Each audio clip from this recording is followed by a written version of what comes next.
ভাবুন তো, প্রায় গভীর রাত, চারপাশ অদ্ভুত নিস্তব্ধ। হঠাৎ ঘড়ির কাঁটা আটকে গেল ঠিক রাত 3টায়। এই রাতেই অভি নামের এক তরুণের জীবনে নেমে আসলো এক দুঃস্বপ্ন, যা হয়তো তোমারও হতে পারে। শহরের এক পুরনো ফ্ল্যাটে একা ঘুমিয়েছিল অভি, কিন্তু সেই রাত চিরদিনের মতো পাল্টে দিল তার বিশ্বাস। হঠাৎ অভির চোখ খুলে গেল। সে বুঝল সে পুরোপুরি জেগে আছে, কিন্তু শরীর একদম নড়ছে না। হাত, পা, ঠোঁট সব আটকে গেছে অদৃশ্য কোনো শক্তির নিচে। শুধু চোখ দুটো অস্থিরভাবে কাঁপছে। ঘরটা হঠাৎ অস্বাভাবিক ঠান্ডা হয়ে গেল।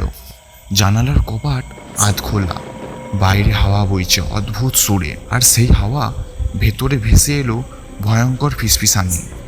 অভি, অভি।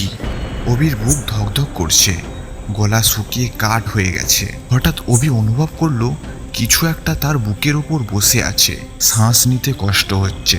চোখ জোর করে খুলতেই দেখলো একটা ছায়া, লম্বা এলোমেলো কালো চুলে ঢাকা মুখ, ফ্যাকাশে শরীর, সাদা ছেঁড়া জামা, আর দুটো জলজলে চোখ অন্ধকার ভেদ করে তাকিয়ে আছে তার দিকে। ছায়াটা ধীরে ধীরে তার মুখের কাছে ঝুঁকে এলো। অভি চিৎকার করতে চাইছে, কিন্তু বেরোচ্ছে শুধু গঁ গঁ শব্দ। হঠাৎ ছায়াটা তার গলা চেপে ধরল। হঠাৎ অভির চোখ রক্তবর্ণ হয়ে উঠল ভয়ে আর যন্ত্রণায়। তারপর ছায়াটা ঠান্ডা স্বরে কানে ফিসফিস করে বলল, আজ তুমি আর জাগবে না। পচা মৃতদেহের মতো গন্ধ ভেসে এলো তার নিঃশ্বাসে। অভি চিৎকার করছে ভিতরে ভিতরে, কেউ নেই তার কাছে, আমাকে বাঁচাও। কিন্তু বাইরের দুনিয়া নীরব, কেউ শুনতে পাচ্ছিল না তার কান্না। ঠিক তখনই ঘরের টেবিল ল্যাম্পটা ঝিলঝিল করে জ্বলে উঠল।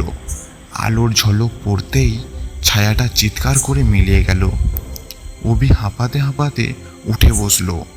ঘর পুরো ফাঁকা, কিন্তু দেয়ালের কোণায় স্পষ্ট দেখা গেল ভেজা হাতের দাগ। বাইরের ঠান্ডা হাওয়ার সাথে আবার ভেসে এলো ভয়ঙ্কর ফিসফিসানি, অভি, আমি আবার আসবো। অভি কাঁপতে কাঁপতে বুঝলো এটা কোনো স্বপ্ন ছিল না, এটা ঘুম, প্যারালাইসিসও নয়, এটা ছিল এক অশুভ ছায়ার বাস্তব আগমন।